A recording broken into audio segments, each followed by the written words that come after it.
Hello, नमस्कार मित्रांनो. मी ओम sir आपल्या सर्वांचं स्वागत करतो शुभम सर्स अकॅडमीच्या या यूट्यूब चॅनलला.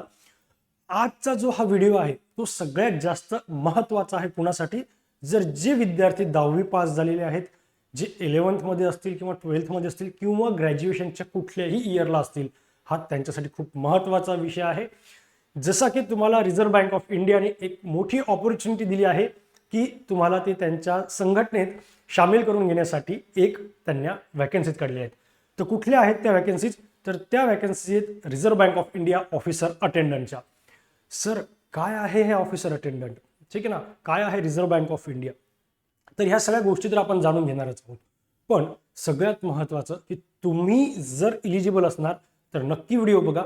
जर नसणार तर तुमचे जे काही फ्रेंड्स असतील, तुमच्या घरातले तुमचे भाऊ बंधू वगैरे असतील किंवा मित्र मैत्रिणी असतील, त्या सगळ्यांना हा व्हिडिओ नक्की बघायला सांगा. ठीक आहे. So first of all, reserve Bank of India officer attendant हा एक असा जॉब आहे की जिथे ग्रॅज्युएशन झालेल्या विद्यार्थ्यांना इलिजिबल ते लोक नसतात. ठीक आहे. सगळ्यात महत्त्वाची जी क्युरीज आहे ती हीच आहे की माझं ग्रॅज्युएशनचं मी कंप्लीट झालं, मी आता इलिजिबल आहे का? तुम्ही मुळीच इलिजिबल नाही या गोष्टीला. याला इलिजिबल फक्त तेच आहेत जे की ग्रॅज्युएशनच्या कुठल्याही इयरला असतील, म्हणजे अंडर ग्रॅज्युएट असतील और 10th पास पाहिजेत. ठीक आहे ना, सगळ्यात महत्त्वाचं 10th पास पाहिजे आणि अंडर ग्रॅज्युएट पाहिजे. सो याच्यात 678 वॅकन्सी झालेल्या आहेत या वर्षीच्या. खूप महत्त्वाच्या वॅकन्सीज आहेत आणि ह्या ऑल ओव्हर इंडियाच्या आहेत. बरं सर, मग आता याच्यात आणखी काय काय आहे? तर याच्यातले जेवढ्याही क्वेरीज आहेत मी तुमच्या त्या क्लिअर करून देतो आजच्या या व्हिडिओच्या माध्यमातून. ठीक आहे. सो सगळ्यात पहिले पोस्ट बघूयात आपण. तर टोटल 572 पोस्ट आहेत आणि ज्या एक्स्ट्राच्या पोस्ट आहेत त्या एक्स ऑफिसरसाठी आहेत. एक्स ऑफिसर मीन्स जे आर्मी मिलिटरीमध्ये ज्यांनी वर्किंग केलं असेल, डिफेन्स फोर्समध्ये ज्यांनी काम केलं असेल त्यांच्यासाठी. ठीक आहे. आणि आपल्या महाराष्ट्रातल्या 33 वॅकन्सीज आहेत की ज्या एकंदरीत बघितल्यात खूप जास्त आहेत. कारण की याला कॉम्पिटिशन जास्त नसते, कारण की मुलांचा अभ्यास नसतो तेवढा की जे या पोस्टला इलिजिबल होतील. बट तुमच्यासाठी ही वेळ आहे की तुम्ही सध्या जरी अभ्यास सुरू केला तर मे बी नेक्स्ट 2 मंथ नंतर याची एक्झाम आहे, तर तुम्ही त्याला पास होऊ शकता. ठीक आहे. सो वॅकन्सीज बघून घेऊ की एस सी कॅटेगरीसाठी 0 वॅकन्सीज आहेत. मग सर एस सीसाठी 0 आहेत, ओबीसीसाठी 0 आहेत, तर यांना फॉर्म फिल करता येतील का? तर हो, तुम्हाला पण फॉर्म फिल करता येतील. फॉर्म फिल करताना फक्त तुम्ही तुमच्या कॅटेगरीमधनं फॉर्म फिल करायचा आणि तुमचा जो कट ऑफ ग्राह्य धरला जाईल तो तुमच्यासाठी वॅकन्सीज असतील 19. ठीक आहे. इकडल्या ज्यांच्या कॅटेगरी ओबीसी किंवा एस सी आहेत त्या लोकांनी जनरल युआर मधून सुद्धा फॉर्म भरता येतो. पण तुम्ही जेव्हा फॉर्म भरता तेव्हा तो तुम्ही तुमची जी कास्ट असेल त्याच कास्टमधनं भरायचा. जर मी एस सी कॅटेगरी असेल आणि माझ्या 0 वॅकन्सीज आहेत तरीही मी फॉर्म भरताना एस सी मधनंच भरायचा आहे. मी फॉर्म एस सी मधनं भरेल आणि जेव्हा मी पेपरचा माझा कट ऑफ लागेल तो जनरल कॅटेगरीमधनं लागणार आहे. सिमिलरली मी जर ओबीसी कॅटेगरीचा असेल तर मला फॉर्म ओबीसी कॅटेगरीमधनंच भरायचा आहे. पुढे जाऊन माझा जो जर मी पास व्हायचं असेल, मला कट ऑफ क्लिअर कोणता करायचा आहे? जनरलचं युआरचं, म्हणजे हे 19 जागांमधनं मला लागायचं आहे. सर का बरं ही गोष्ट महत्त्वाची? कारण की जेव्हा तुमचं इंटरनल प्रमोशन होतं, तुम्ही एकदा तुमची बँक ज्या बेसिसवर जॉईन केली, ज्या कॅटेगरीच्या भरोशावर जॉईन केली, तेव्हा तुम्ही जी कॅटेगरी सांगितली तीच कॅटेगरी तुमची ग्राह्य धरल्या जाते पुढे प्रमोशनसाठी सुद्धा. ठीक आहे. सो याच्यात सगळ्यात इम्पॉर्टंट जी एज क्रायटेरिया आहे तो एक खूप महत्त्वाचा फॅक्टर पडतो की इथे फक्त 18 ते 25 इयर्सच्या स्टुडंटसाठी किंवा कॅन्डिडेटसाठीच इलिजिबल असतो हा. मग हे 18 ते 25 कुणासाठी आहे? तर हे जनरल कॅटेगरीच्या स्टुडंटसाठी आहे, जे ओपन कॅटेगरीमध्ये त्यांना. एस सी कॅटेगरी आणि एस सी एस टी कॅटेगरीवाल्यांना 5 वर्षाचं याच्यात एक्सटेन्शन असतं, रिलॅक्सेशन असतं. त्याचप्रमाणे ओबीसी वाल्यांना 3 वर्षाचं एक्सटेन्शन असतं, म्हणजे ते 28 वर्षापर्यंत चालून जातात. त्याचप्रमाणे जे पीडब्ल्यूबीडी कॅन्डिडेट असतात त्यांना 10 वर्षाचं असतं. जनरल आणि ईडब्ल्यूएस वाल्यांना 13 वर्ष असतं, ओबीसी वाल्यांना आणि 15 वर्षाचं असतं एस सी एस टी वाल्यांना. त्याचप्रमाणे एक्स सर्व्हिस म्हणजे ते मॅक्झिमम 15 इयर्स जर त्यांचा असेल ते याच्यासाठी इलिजिबल असतात. ज्या विडोज असतील, डिवोर्सी वुमन्स असतील त्या सगळ्यांना 35 इयर्स असतं. ठीक आहे. आणि 40 इयर आहे एस सी एस टी कॅटेगरीच्या वुमन्सना त्याच्यातल्या.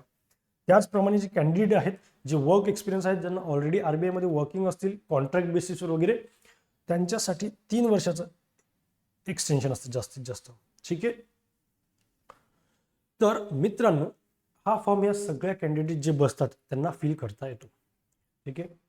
नेक्स्ट कॅटेगरी आपण ऐकून घेऊया. नवीन काय आहे तर इम्पॉर्टंट डेट लक्षात घ्या. जी तुमची फॉर्म फिल करण्याची तारीख आहे ती जानेवारी 15, 2026 ते फेब्रुवारी 4, 2026 पर्यंत आहे.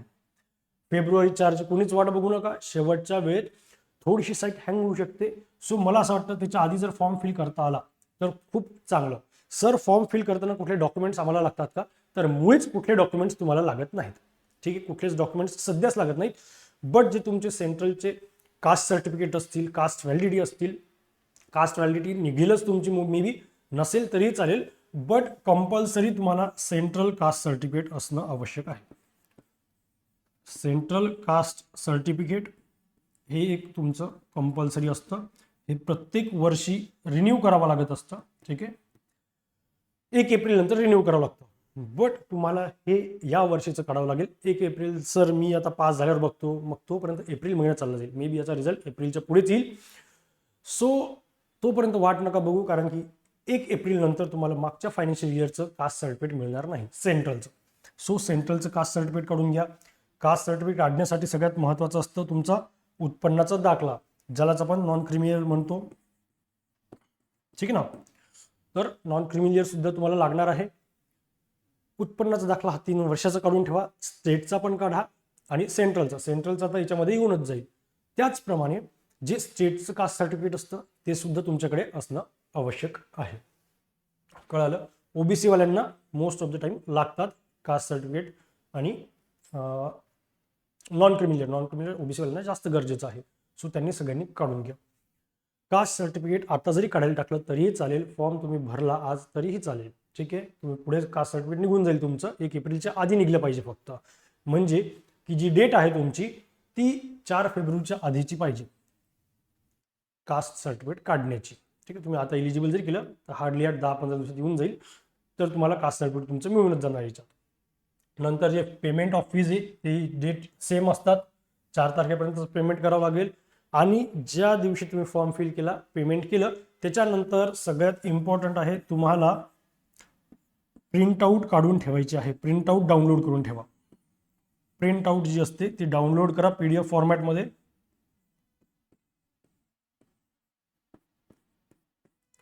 डाउनलोड करा PDF फॉर्मॅटमध्ये. ठीक आहे.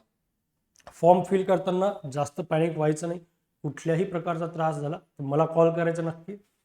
जास्त डिफिकल्ट नसतो आपला फॉर्म.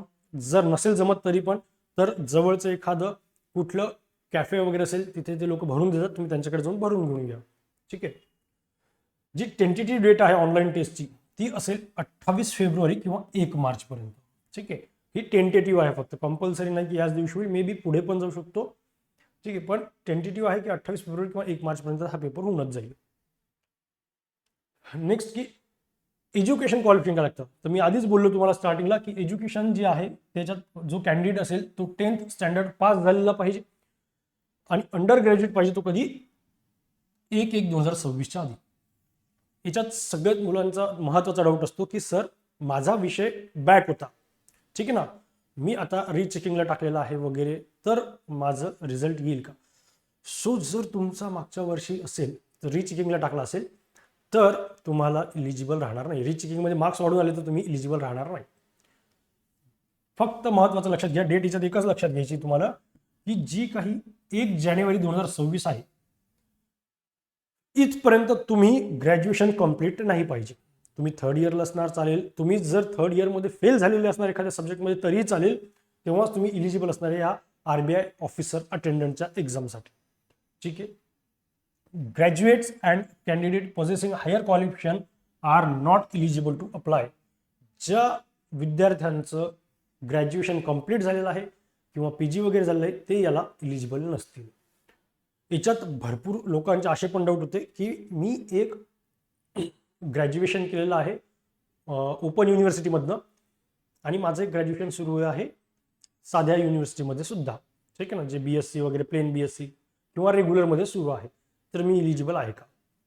ठीक आहे. तर याच्यासाठी पण तुम्ही इलिजिबल नाही आहे नियमाने. ठीक आहे. नियमाने तुम्ही इलिजिबल नाही आहे. नियमाने हा शब्द मी वापरला. याच्याबद्दल तुम्हाला आणखी माहिती पाहिजे असेल तर तुम्ही मला कॉन्टॅक्ट करू शकता यासाठी, किंवा SSCच्या जे ॲडमिन लोक आहेत त्यांना सुद्धा मेसेज केला ते तुम्हाला सांगतील. ठीक आहे. नंतर फीज किती आहे, तर फीज आहे SC ST आणि PWD कॅन्डिडेटसाठी 50 रुपीज आणि ओपन OBC आणि EWS साठी 450 रुपीज. लास्ट डेट आहे आपली 4 फेब्रुवारी 2026. मल्टिपल फॉर्म्सचा एक प्रश्न असतो, भरपूर वेळेस डाऊट मुलांचा. मल्टिपल फॉर्म्स भरले तर चालतील का? मल्टिपल फॉर्म्स भरण्यामागचं एक नुकसान असं आहे की तुम्ही 8, 10, 12 फॉर्म भरा, पण फॉर्म ग्राह्य धरला जाईल तुमचा शेवटचाच. जो शेवटचा फॉर्म तुम्ही ज्याचं पेमेंट केलेलं आहे तोच फॉर्म पिक केला जाईल, त्याच फॉर्मला व्हॅलिड समजलं जाईल. ज्या फॉर्मचा शेवटचा जो फॉर्म तुम्ही भरलेला असणार आहे, जसं की मी आज एक फॉर्म भरला, काल एक फॉर्म भरला होता आणि आज एक फॉर्म भरतो, मी इथे पण पेमेंट केलं, मी इथे पण पेमेंट केलेलं आहे, तर माझा हा फॉर्म ग्राह्य धरला जाईल. ठीक आहे. हा फॉर्म इनव्हॅलिड ठरला जाईल. एकाच नंबरवर मी फॉर्म भरू शकतो का? एकाच मेल आयडीवर एकाच मेल आयडीवर एकाच नंबरवर कितीही फॉर्म भरू शकता, बट ज्या फॉर्मचं तुम्ही शेवटी लास्टला पेमेंट केलेलं असेल तोच इलिजिबल धरला जाईल. फेक फॉर्म्स भरायचे का? तर बिलकुल फेक फॉर्म्स भरण्याची घाई करू नका, चुकी करू नका. ठीक आहे. फेक फॉर्म्स भरायचे नाही. त्याचप्रमाणे EWS OBC certificate caste issue, तर आपण आत्ताच बोललो की EWS सर्टिफिकेट काढायचे तुम्हाला सेंट्रलचं. ठीक आहे. स्टेटचं तुमचं SCBC वगैरे जे पण निघत असतील चालतील, पण सेंट्रलचं तुम्हाला नेहमी बँकिंग सेक्टरमध्ये हे सेंट्रलचंच कास्ट सर्टिफिकेट लागतं, जे EWS असू द्या किंवा OBC कॅन्डिडेट असू द्या. आणि हे सर्टिफिकेट जे आहे ते तुम्हाला या फायनान्शियल इयरचं काढायचे. म्हणजे नेहमी लक्षात ठेवा, ज्या वर्षी तुमचा फॉर्म आलेला आहे त्याच वर्षीचं कंपल्सरी तुम्हाला सर्टिफिकेट लागतं. जसं त्या फायनान्शियल इयरचं, आता समजा 2026 जरी चालू आहे पण एप्रिलच्या आधीचा आहे हा वेळ, म्हणून 2025-26च तुम्हाला कास्ट सर्टिफिकेट इथे लागणार आहे सिलेक्शनच्या वेळेस.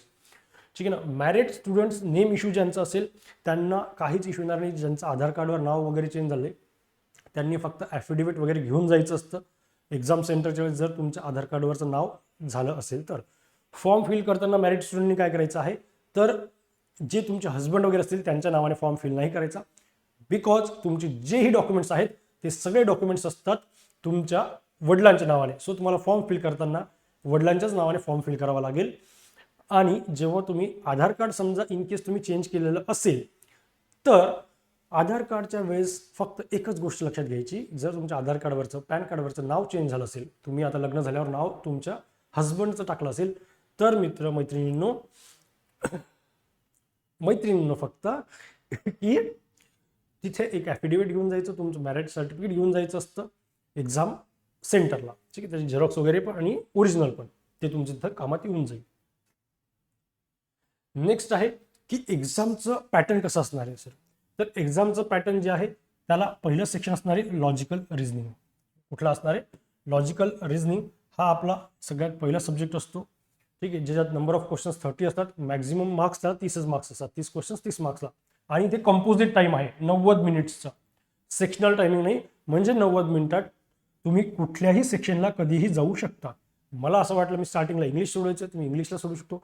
मला वाटलं पहिले मला जनरल अवेअरनेस अटेम्प्ट करायचे तर मी जनरल अवेअरनेस करू शकतो. ठीक आहे. सो कंपोजिट टायमिंग म्हणजे असा असतो.